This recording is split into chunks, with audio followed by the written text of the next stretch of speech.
Reminds me. I turn on my do not disturb, Cormac. I don't want any alarms going off while I'm talking to you here. I need I'm with full you. attention. Is that what you're looking for? Full attention. Thank you. Full focus. Full do not disturb mode. Yes, indeed.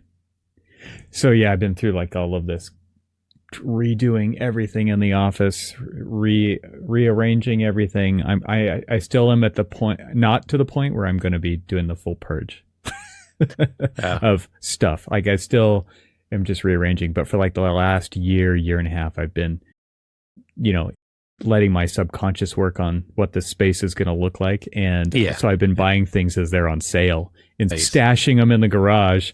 And then it was like, finally, okay, I had a few days off. I didn't have any recordings. We haven't talked. Happy New Year, by the way. Happy New Year to you too. And so then I'm like, well, I just need to do this. I need to start off the year with a new studio setup. So, and as you can tell, it looks way different, right? It does. Like, I mean, the black looks blacker. It's in true architect style. Yeah, exactly. I've used my spring colors, gray. Did you get that gray for Christmas? Did you get some charcoal in your stocking? I got a couple of cans of charcoal paint that, funny enough, my wife is downstairs getting ready to apply to the dining room. Oh, really? You're going to paint it black, as the Rolling Stones say?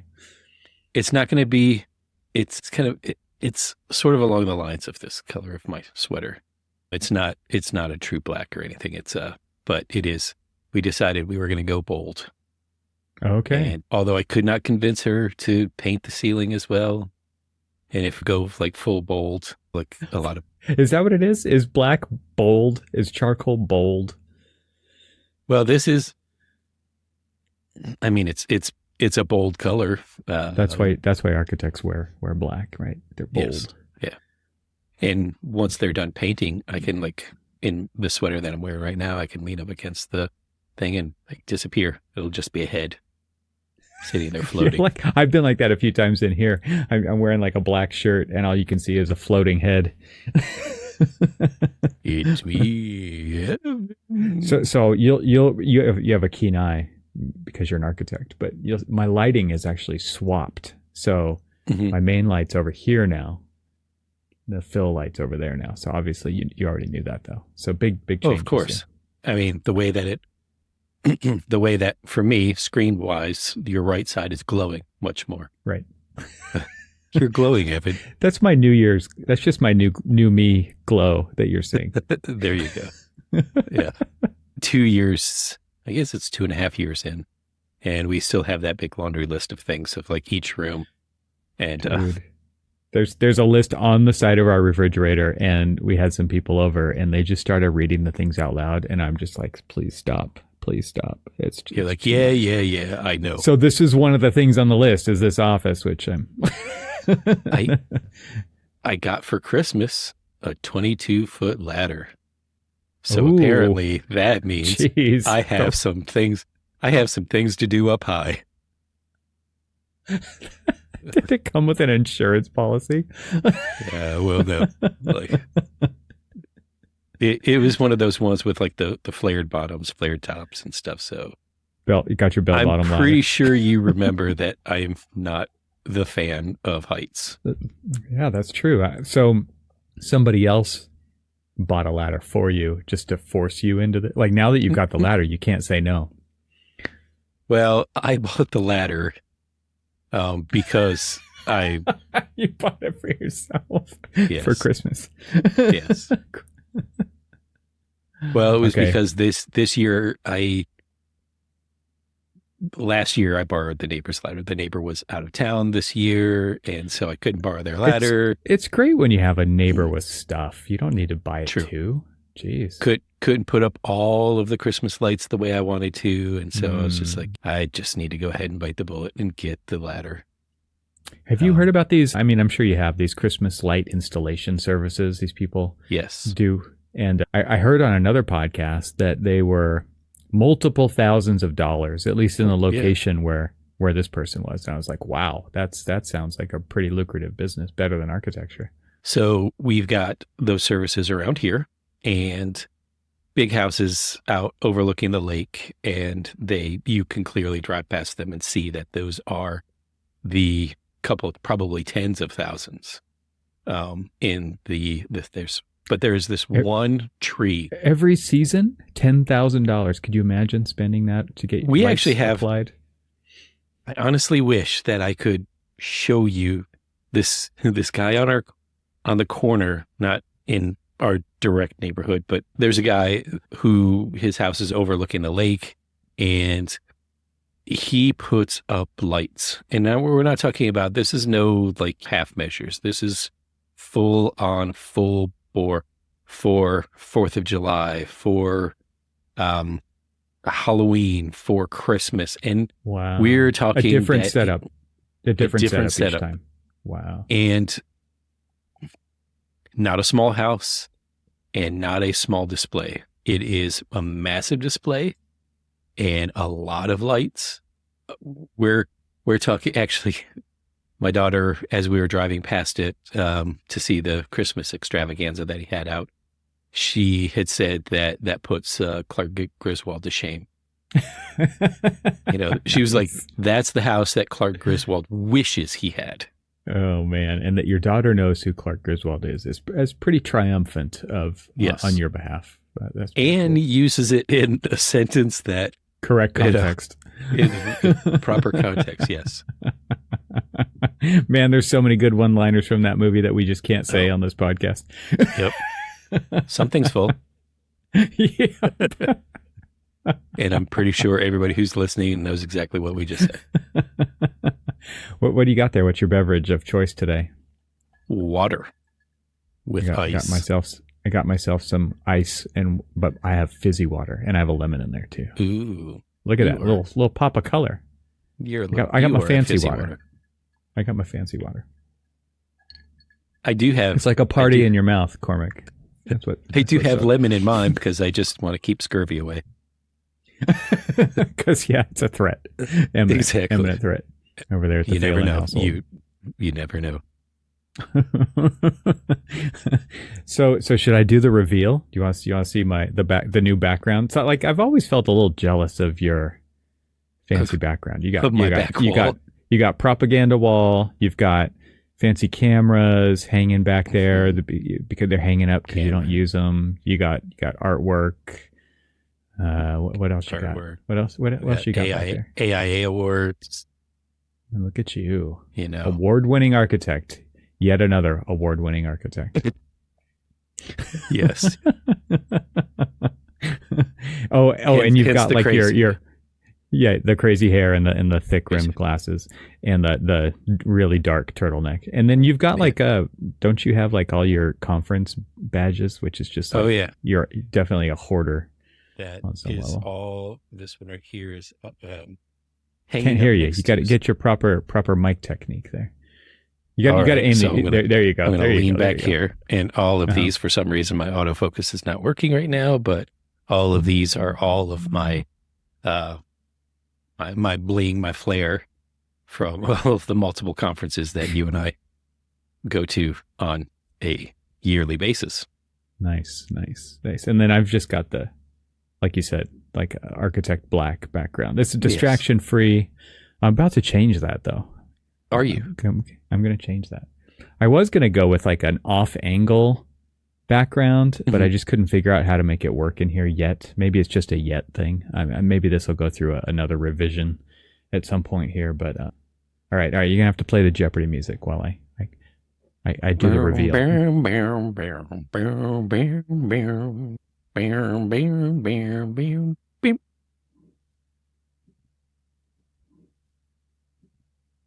There he goes. Keep on going. Nice. And now my jealousy ensues. Hey, it looks pretty good, doesn't it? Yeah. That looks pretty good. I got some symmetry going on here. I got to sit in just the right spot, If you dropped your seat a little, or Hey guys, I'm down here. Well, I was gonna say, or if you go up just a hair, Yeah. because like right now, but see, then I can't have I can't have the top of my head hitting the frame. There we go. That's pretty good. I can hide that guitar. So no, if you go down just a little bit, then the whatever parts. Oh yeah, there's my cat ears. Look at that. There you go. Exactly. Or devil horns. Or devil horns. Yeah. Thanks for pointing that out. Now I'm very aware of that. Before this was all just a white wall, and that's why that black background has always been covering it, because it's a hard surface. So I put up this acoustic slat wall paneling, and put up some guitar hangers, and put things up on the wall. Put my art up on the wall. Nice. Yeah. And I see, is that a bass? And so let's see here. Yeah, I've got this one. This is the bass I played in System Kid right here. Awesome. That's a PV Cirrus bass, 5-string bass. On this side of me over here is a Fender P bass. That one is newer. And then I've got my old 89 Les Paul that I have had since I was in high school. And this one right here in the middle that I'm kind of blocking with my head. I'll do the Cormac Phelan. That's a 1961 Gibson ES330. So that's a pretty fancy hollow body guitar. Then there's other stuff on the there's a few more guitars on this wall over here that you can't see, but my original plan was to go off into this corner here that I'm flagging with my hand toward, but like I said, maybe someday in the future I'll make that work. I like this. Love it. Yeah, it looks good. Ooh, right? You can also see over my shoulder, seeing how we're talking about tools of the trade. What is that? Yeah, is that a T-square back there? It is a T-square. Nice. We actually found a T-square somewhere in the house. It's in the garage now. Hiding behind my Eames Lounger. Oh, fancy. All right. As good as it's going to get for now. So yeah, I've been working my ass off in here. So it's a good thing you didn't talk to me like a week ago, I guess, right at the end of the year. Because I was grumpy. Yeah. I was grumpy. And not because of this project. This project actually helped me work through my issues. I did a 3-day, my wife and I both, we did a 3-day fast to finish the year off. Have you ever done a fast? Yeah. But did you do one where it was 3 full days, nothing? Yeah. Oh yeah. Yeah. Just 3 days of water fast. A detox. Yeah, exactly. So finish the year strong. I'm on I'm on day 3 of no caffeine. Hence the water. Look at you. How's your head? You're raging? Dude, my head hurt. I'm glad we didn't record yesterday. So bad. My head hurt so bad that second day. I just had like a 15-hour long headache, and I was like, "Oh my god, this is terrible." Yeah. I had base in my neck. It was just like, it wasn't fun. So I had apologized in advance, and she's like, "Wait, I didn't even realize you were doing this." I'm like, "Yep, nope." Like, and I didn't fast like full. I'm now kind of back on I won't eat till about 10:30, 11, and then I'll stop eating at 6. So you're doing like what do they call intermittent fasting? Intermittent fasting. Yeah, I normally do intermittent fasting, but 72 hours is a different beast, man. Holy crap. Yeah. Have you ever heard of this potato cleanse? I have heard of, I've heard of like potato. My wife did that. I did it too. She's done a potato one. She's done an apple one. And then she did a water fast for 20 days once when we were in Southern California. No, 20 days of nothing but water. Right. Yeah. That's like. It was 20 days of sadness. Is what it was. I was going to say, how would you even remotely? It was seriously bad. I mean, she was just pathetic to be around. I felt bad for her, for sure. Obviously, this isn't going to be in the show. She doesn't listen. It's Yeah. But yeah, it was rough. It was rough for her, obviously rough Yeah. for her. But so yeah, 3 days. She wants to do this 3 day thing every month, and I'm like, I don't know about that. It was pretty hard. Like, and the hardest part actually was the third day, the second night, third day, where your body's just aching really bad because you're detoxing. That stuff's actually getting out of the muscles, and that was probably the most discomforting part about it. Was uncomfortable part about it. It was really bad. Did you feel kind of lethargic? I didn't, and I also did not feel hungry at all. Like the whole time, she was really hungry, and she's like, "I'm starving," and I was like, the headache is killing me, and I was busy working on this space the whole time. So I wasn't working fast for sure.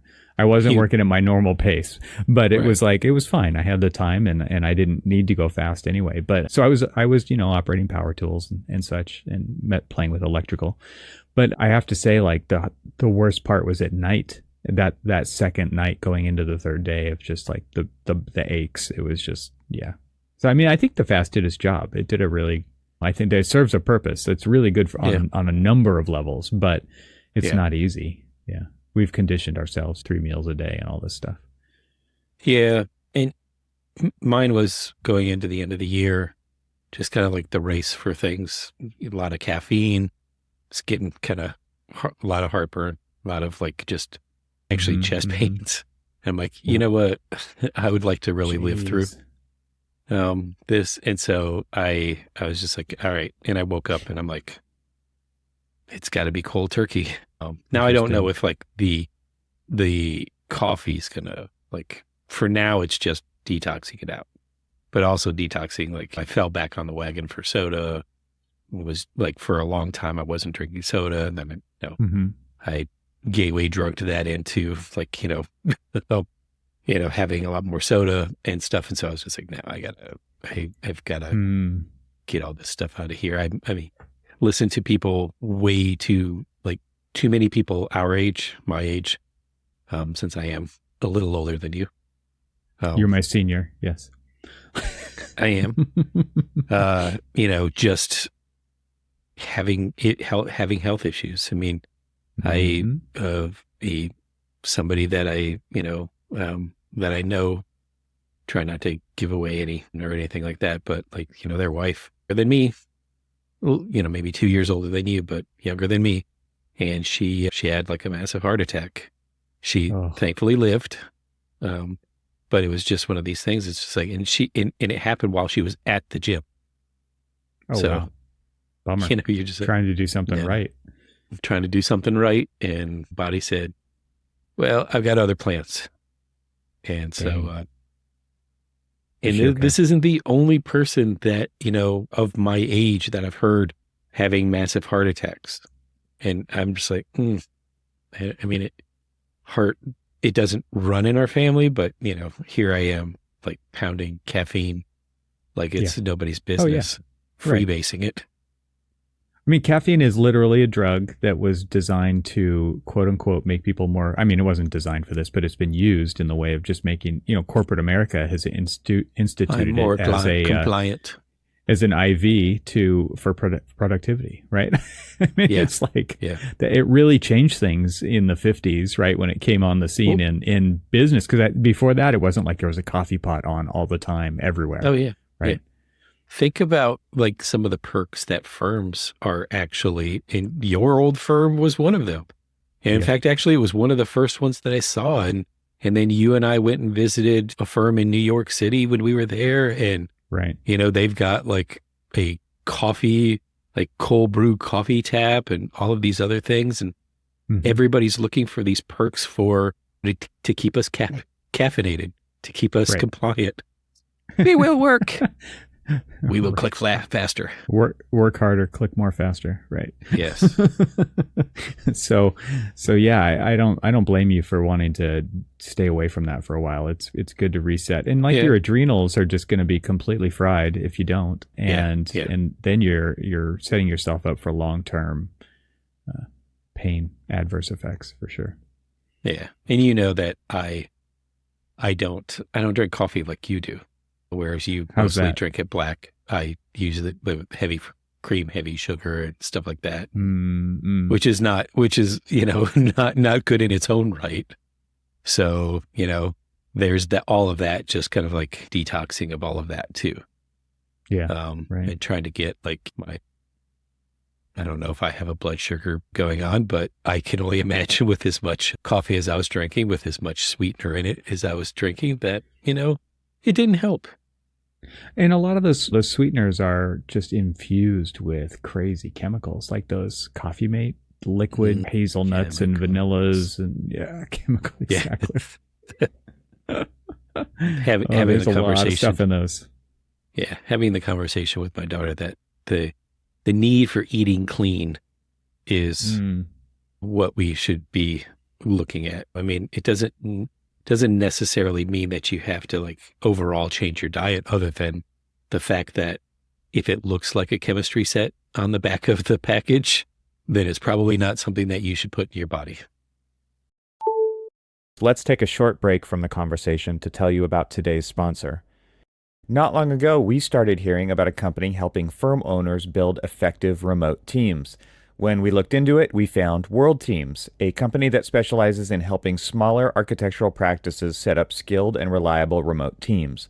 What struck us most was how they're addressing a critical challenge for small architecture firms: the need to scale teams up or down as workloads change. It's a great way to handle busier periods without the overhead of permanent hires, keeping labor costs manageable.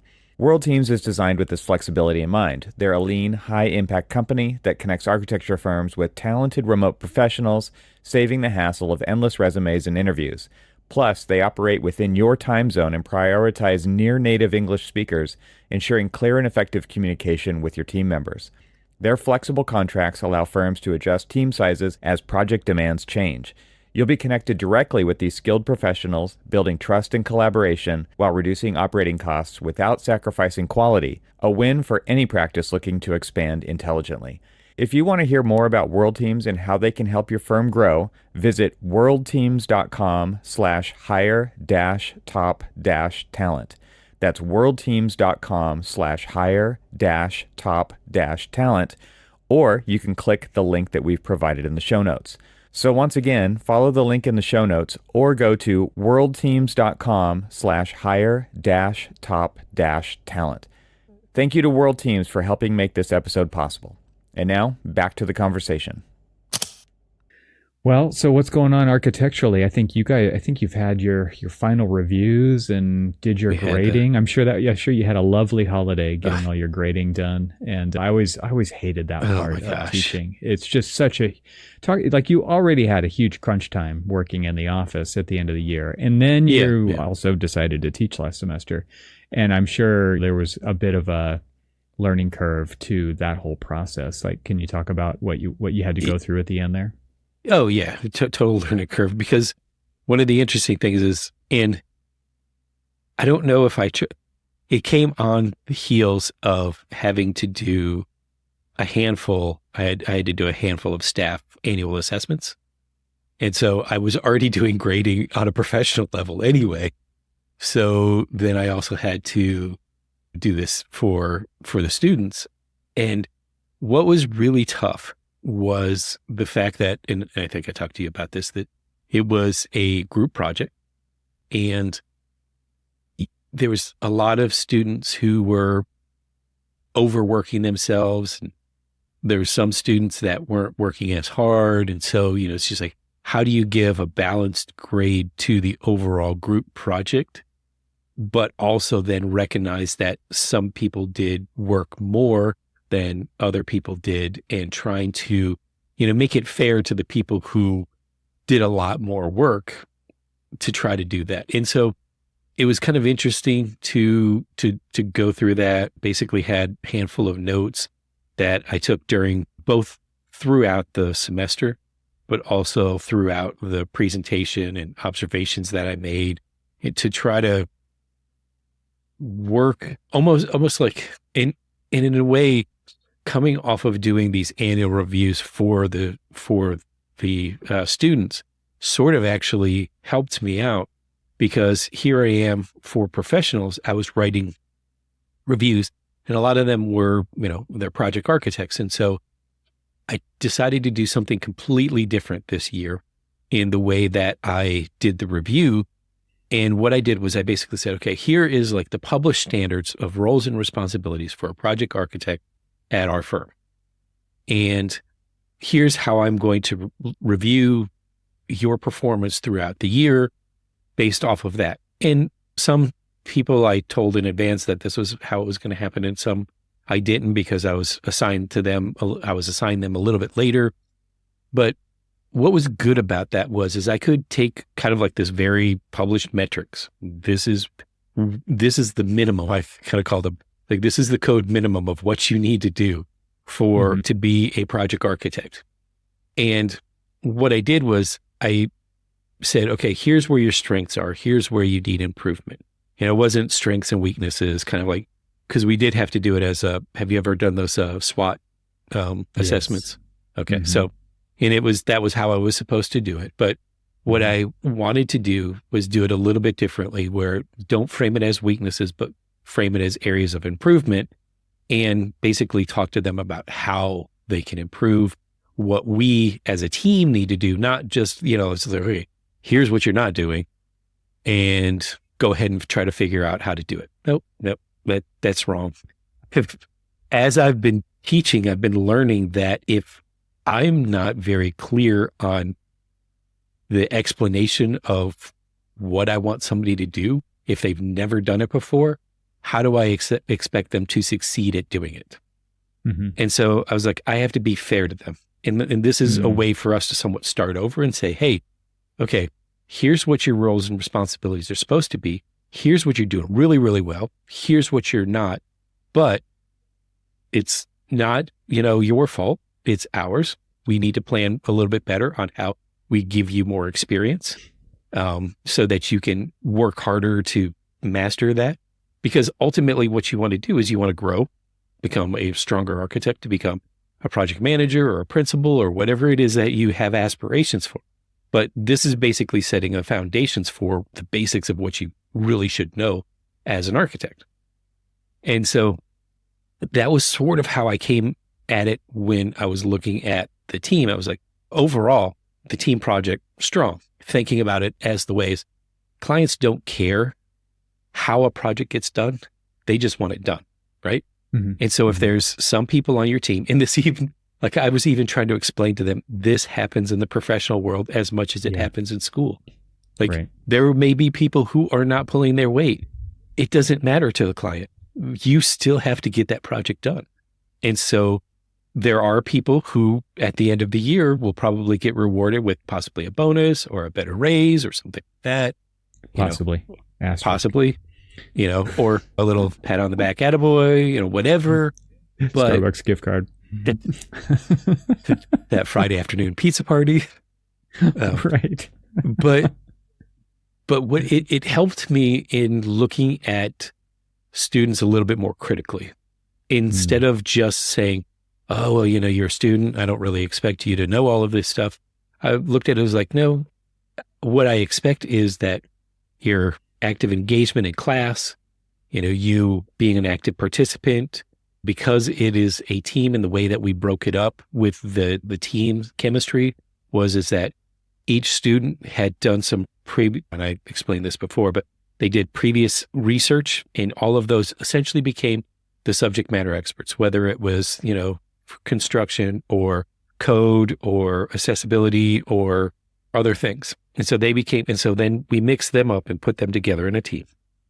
And so, you look at it as like, okay, how did that person contribute to the success of this final project based off of what they had already learned, but then how did they grow from other people?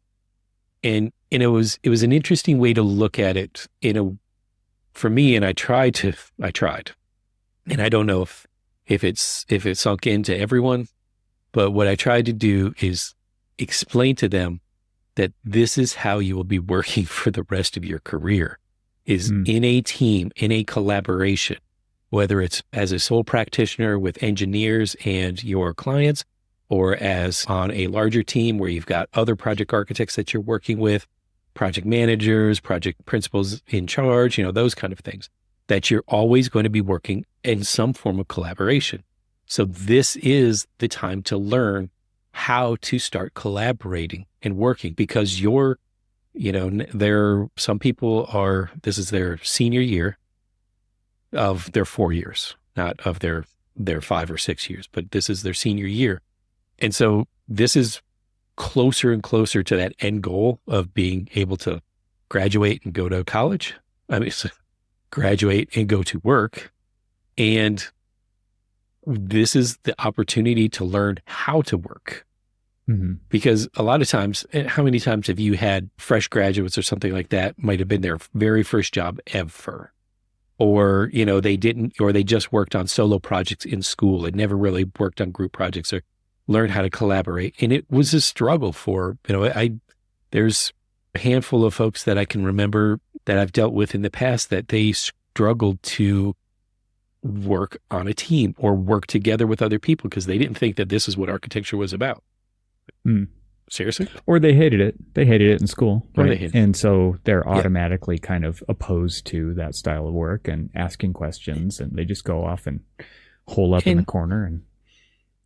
And there was a student who made it very known to me specifically that absolutely hated group projects, didn't understand why we were doing it, thought it was a waste of his time, and because of how he feels like he's going to be practicing in the future, wasn't necessary. And that was where I made the disclaimer. I'm like, even if you decide to become a sole practitioner, you are still going to be reliant on working and collaborating with others. If not, you're not really going to be working much longer. You're going to need to figure out something. Well, I mean, there definitely is. We don't know what the future of practice is like. I mean, you're very much talking about a now situation, right? Working in teams, collaborating with people. I mean, that it doesn't seem like that's going to change, but we don't know, right? And so, like, even if they're right, like maybe they are right, it doesn't matter. Like that's how it is now. And you're telling me you're a year away from graduation, and you don't think that you're ever going to be working like this? Like that's pretty short-sighted, I think. Well, I mean, if you also think about it, I mean, one of the things that it's just the very basics of working with a client, how you work with a client. If you come into it with this level of arrogance, they're not going to be your client much longer. I can go and find somebody else that's going to be a little bit more stress-free. I mean, unless you're bringing some like amazing amount of talent that they're just like, I've got to have Evan as my architect, and I'll deal with his nonsense just because I'm going to have him designing my stuff. But you see what I'm saying is like, I mean, there's totally. Yeah. And I know that he's a talented kid. He's smart. He's bright. He's sharp. He has not had anyone tell him no. And I think that also he hasn't worked in a scenario where the collaboration is a thing. And once he does that, it's either going to be killed kind of thing.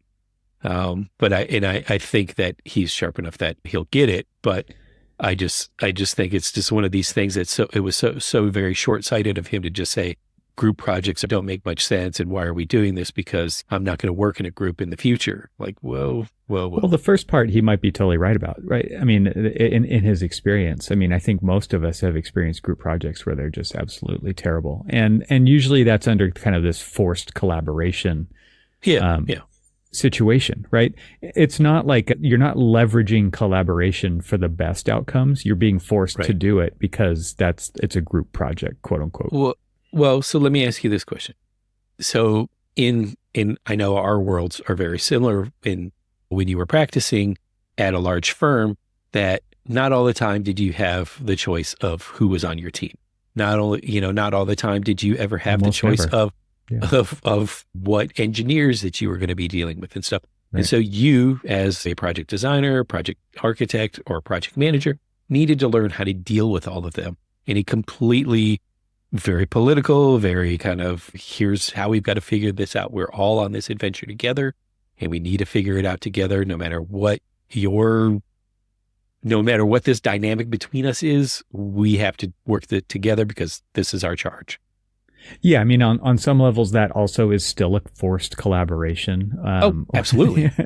And I mean, especially under with the way that you're presenting it, which I think is typical, right? It's like in my position, I didn't get to pick the consultants.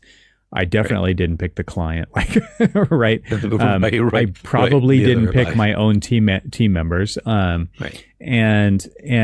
they're, but at the same time, like you have to be able to rely on everybody to be a professional and actually do their part. Yes. Because you probably, like in a consultant's realm, like I can't do their part for them. Or in an educational, I think a lot of times in this, and my daughter-in-law is a grad student, and she has talked about nightmare group projects that she was even doing last quarter, and just grad student level, not lifting a finger to help their teammates. It's absolutely mind-boggling to me. But I've also been in that situation, right? Where I'm like, oh crap, now I have to do 2 or 3 or 4 people's worth of work because my grade depends on it.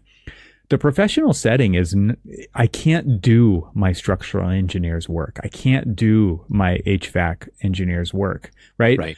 There's certain things that you have, like, and they're getting paid, which is maybe different than a grade, but maybe not. I don't know. It just seems kind of crazy though, right? Where it's like there definitely are people who do not perform, and like you're talking about this being just the way that it is. Like every project is a team sport, and yet there are still people in the professional workplace who don't perform.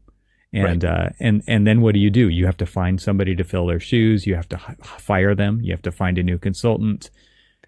Employees leave, you got to fill those holes, all of these speed bumps and roadblocks along the way of project delivery.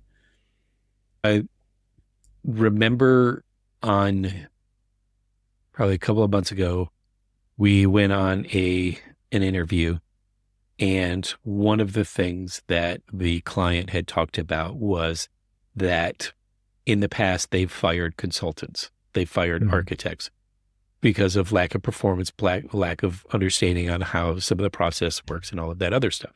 So if a client is ready and willing to fire an architect at any given time for lack of performance, then the architect themselves should not expect any less than the top performance for their project. That's just what you have to do. And in a way, I mean, if you think about it, like our health, safety, and welfare kind of, charge that we have to do almost demands that you bring your A game regardless. And, so I've been having this conversation a lot with a lot of people of just talking about how we get more improvement out of people, out of underperformers. The biggest question is as well, did you, were you clear on your instructions to what you wanted them to do?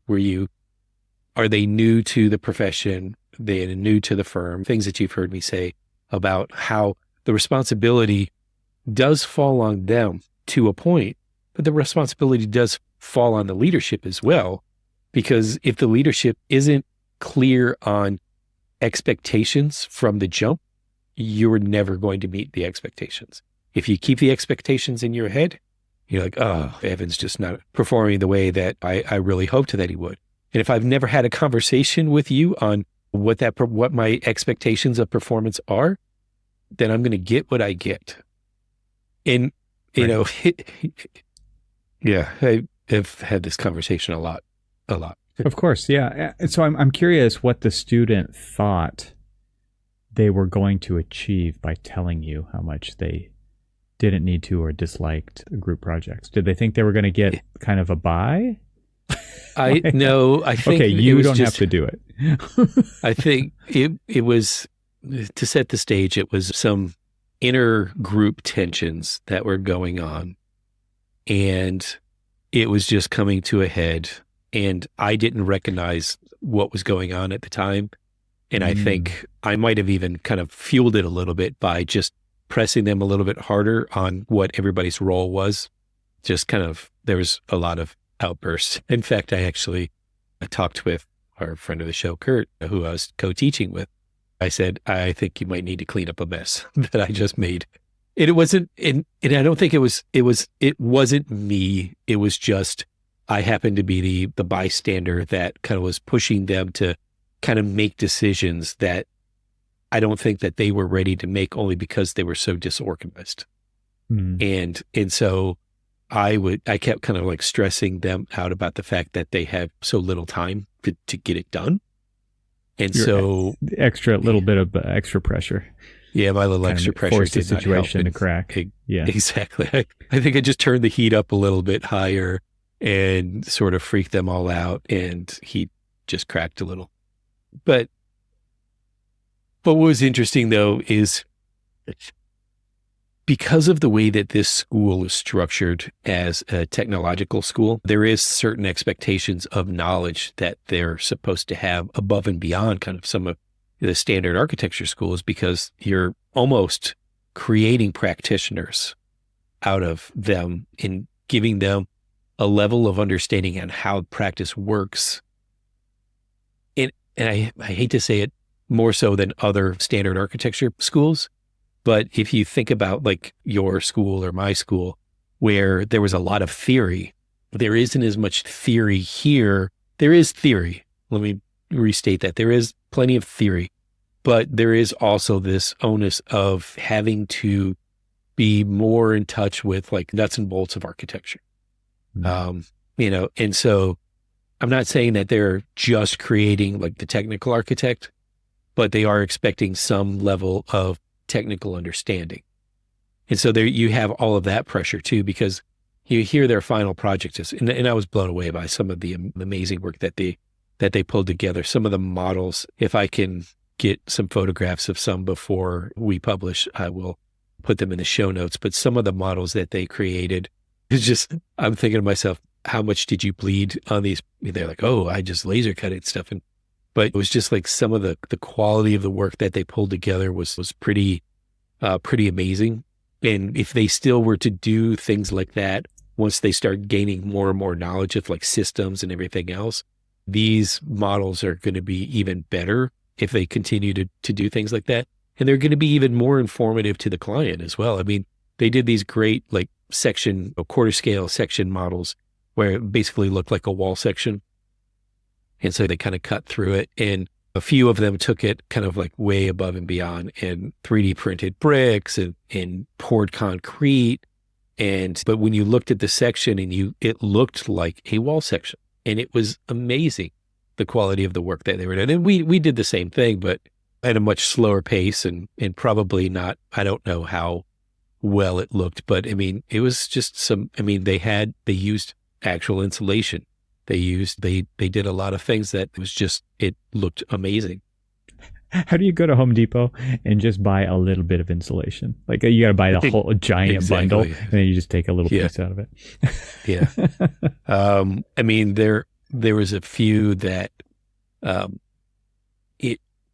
you could tell by the quality of the work that was produced which teams worked better as a team and which teams did not, just based off of what you actually got in the presentation.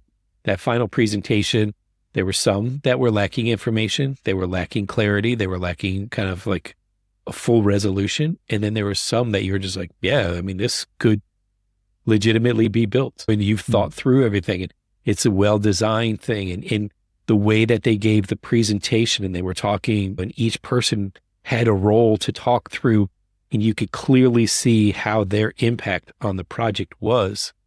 I was like, there's the teams that shined.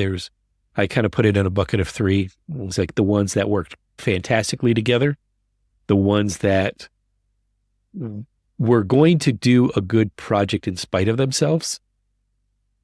And then there's those that sort of did not do, even though there was people who were working hard on the project, didn't do very well. And it was kind of unfortunate that in cases like that where teammates suffered from other people not pulling their weight in the project and stuff. And if you think about that, the way that we do ours is the same thing. You will get that same type of, if the project team is clicking, you're going to have a great project. Everybody's going to feel good about it. I mean, I was talking to somebody today and they were like, I have struggled with this project because this or that. And I was just talking about, like, I went back to the team makeup and how is the team makeup and how is the communication with the team? Yeah, because that usually is the root cause, right? Like if people aren't talking, it's like, hey, oh man, I really expected Evan was going to do this. Like, well, did you tell Evan that he was going to do it? No. Well, then how the hell do you expect him to do it? Those kind of things. Wishful thinking. Yes. Yeah, team dynamics are difficult, and it's interesting to me that, like, you have to kind of, I hate to say it this way, but pay your dues to, like, gain the experience with those people to learn strengths and weaknesses and all of those things. Like that, those things they're not traits that people wear on a billboard that floats above them and tells everybody around them so that you can accomplish this thing. It's like you have to try different configurations. You have to try it under different types of pressure, under different circumstances, with different clients. And like all of these things are just constantly evolving.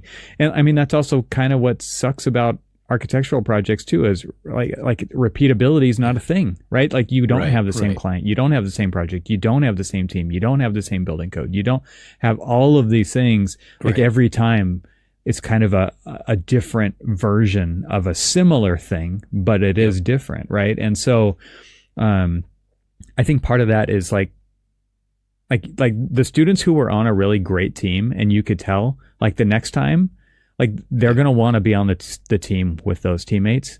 And I hope they're not, right? Because you have to go through all of the versions of this to truly understand it, so that you can ultimately learn how to figure out and leverage people's strengths and avoid their weaknesses completely. Because that's really what makes a team work, is like where somebody who loves to do what you hate to do can do that thing well. And then you're both better off because of it, right? Like everybody's doing their part, their role. Exactly. And that's where the evolution of kind of like the strengths and weaknesses comes from, and understanding how to deal with them, how to roll through and become better. And you also, like, I mean, sometimes when projects fail, that's sort of when you learn how to manage projects better, or this is, I would do this a little bit differently, right? Sure. And when you get your opportunity, it's just like, I remember this was something that happened, and I hope so. I'm now going to, so yeah. So at the end of this, you mentioned something about reviews. And so I'm just curious, like peer reviews, I think you said that they had to do, right? Yes. And we have to do these in corporate America as well, right? It's like, and maybe you don't review other people, but you do review yourself. And there's like a certain level of BS that you see in these reviews, right? So I'm curious if the students repeated that same behavior that we see in corporate America. Yes. I'm the best. Yeah. Yes. I don't know if you knew this, but I'm the best. And what's interesting is that there were some teams that I kind of, like I said, the three buckets. And it was interesting is some of the most vocal ones were the ones that struggled with their team dynamic, their team communication, the inner workings. And when the project showed, person went on the defensive of themselves. It's just like, well, I did my part, but Evan didn't do his part. And then Evan's like, well, I did my part, but Cormac didn't do his part. Throw him under the bus. And it was, there was some interestingly, like, very kind of like, I'm hesitant to say vicious, but there were some like vicious attacks on each other. And there were some interestingly inaccuracies, because I was thinking to myself, wow, you think more highly of yourself than what we saw, what you were able to do. And so, yeah, I kind of chalk that up to like playing the game, right? On some level of this, it is a game, right? I think it's curious that you guys chose. I don't know if it's a requirement or not, or if this was a choice, actually, now that I say that, but to do these kind of peer reviews is kind of an interesting choice. I mean, and in a team it doesn't not make sense when you're doing a team project, right? Because you can't see everything. Like, it's not completely transparent to you as the professors. I'm sure a lot of crap went down that people wish that you saw. And then there's a lot of stuff that people were really hoping you wouldn't see, right? So, so there's all of that. So I just find it's kind of interesting. And because you're always going to get this level of playing the game, which is like, man, I'm awesome.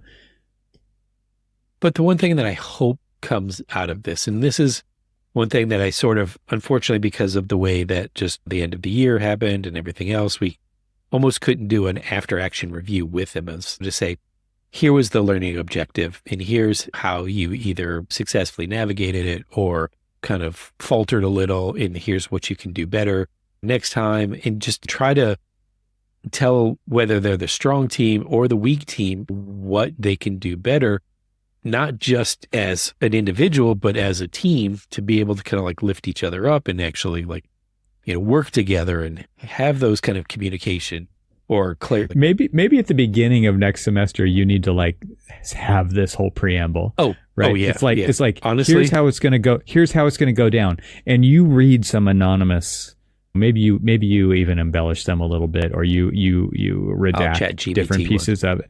But it's like, here's what you're going to say about this person at the end. And you read it, and then you say, and here's what this person's going to say about this. And then you're going to say, and here I am, and I know I got to witness the entire number of weeks, and I know what happened, but then I get this stuff. And like, the goal is to do what you just said, Cormac, right? Which is like how to build on strengths, how to build each other up, how to be the best version of what it can be.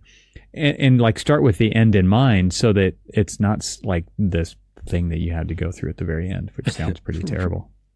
It was only because I would have loved to have had the opportunity to explain to them how kind of their own individual behaviors affected the team, how their lack of communication or communication, depending on the team, affected the outcome, and how this is going to be something that the way that you carry yourself as a person on a team, whether it's a team of 1 or a team of 10, is going to lead to the success of the project. Because that ultimately, that's what we're looking for, is the success of the project. We are trying to do good work. And if you're going to be an a-hole about it, you're not going to do good work.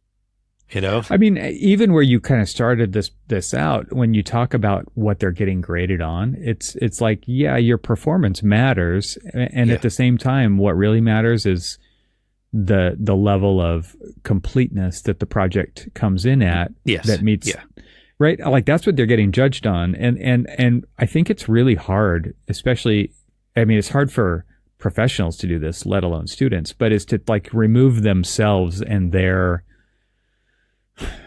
traits from that equation, right? Because it's like you said, the client wants the project done. They don't care how it gets done, right? I'm sure they do want a lovely interaction with people throughout the entire process. Of course, that would be better. It's not like you want the dictator who's just an a-hole to everybody and just forces this amazing project out, right? Like, that's still a crappy process. So it's not all about that, but at the same time, like, it's like there is a level of separation between the individuals who accomplish the task and the actual task that was accomplished. Yep. So what did you learn through this whole process? I mean, you all of a sudden are in this situation where you've got to, like you said, you wish that you got to deliver those messages kind of maybe on a more personal level to like complete the cycle, right? But at the same time, like, I'm sure it was like a lot for you to take on and go through this. Like, you're learning this stuff for the first time now. So I know that there's a lot of things that I will do differently the next time around. The next opportunity iterate to teach and improve, right? Iterate and improve. The thing that, interestingly, I've learned that I can translate back to the profession is making sure that you have clear communication of expectations.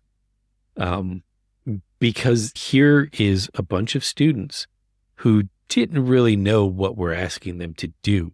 I mean, yes, they've been introduced to what a floor plan is and what a building elevation or a building section or a wall section are.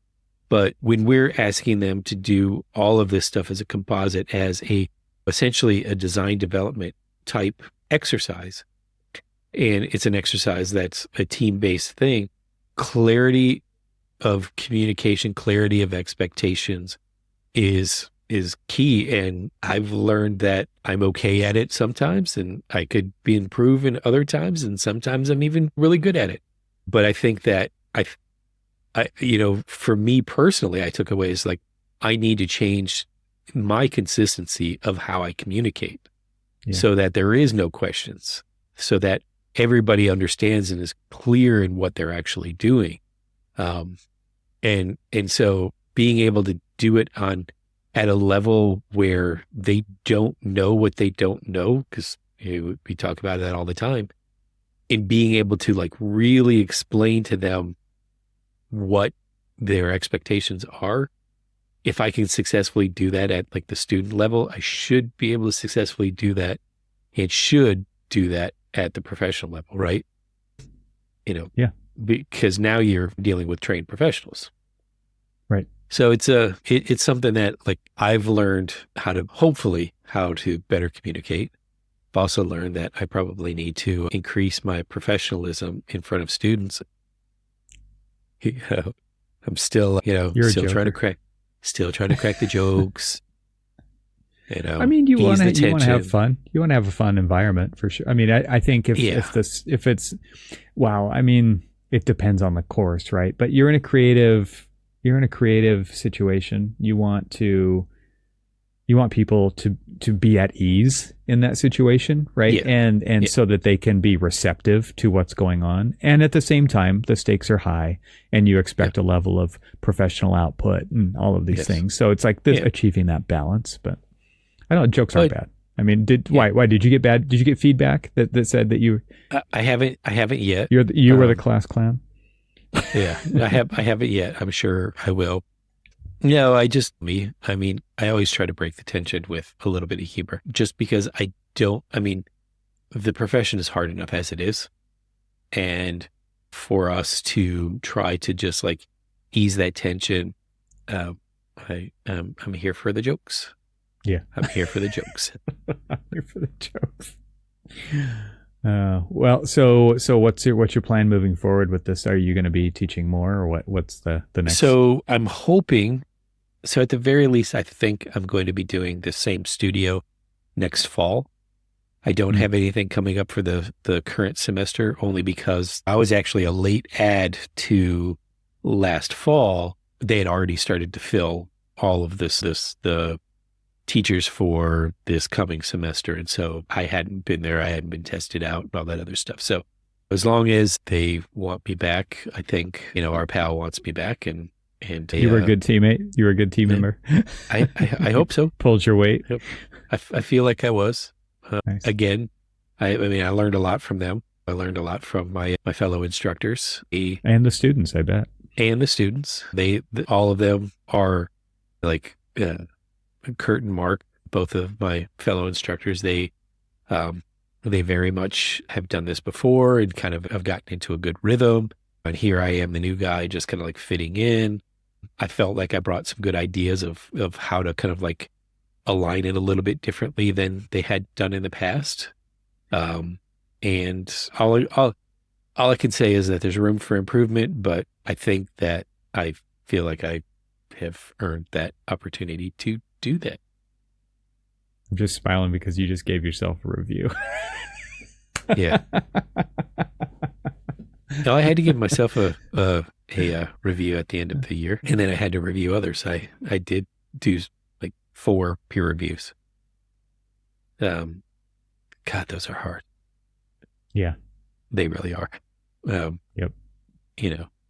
So it came at a good time when you're reviewing somebody, and you're also grading, because now you're learning how to like do that. You're almost, like I said, you're grading a class or you're grading a colleague. Tough stuff, man.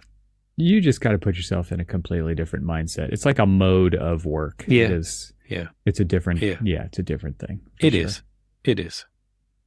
It's all joking aside. Let's talk about like your actual performance. Let's be clear about it. I also wanted to make sure that if this is anything that is new information that may not have been discussed in the past, or where I'm coming from and where we as a team can improve on it. I don't want them to like come to the end of the year and like have never heard that, Evan, wears black glasses. He should have, as a team player, he should wear red glasses like everybody else. And you're like, wait, this is the first time I've heard you say that I didn't get the uniform memo. Exactly. But no, It's interesting. Cool. The adventure continues. Yep. Well, welcome to 2025. I'm sure we all have a lot of work to do. Here it is. It's here. It's upon us. I hear the world's ending, in a couple of weeks, so we'll see what happens. Yeah, we'll just keep our head up and duck. Can't be worse than what we've already been through. So I say that, but it's also not true. It totally could. We'll see. It's kind of interesting to be on the sidelines as the world is changing. Right? Basically, this is what do they say? It's like we're going to change the tablecloth without taking the setting off the table. See what happens. Good luck. That's where the magic happens, right? That's where very well could be magic. All right, man. I'll talk to you soon. Yep.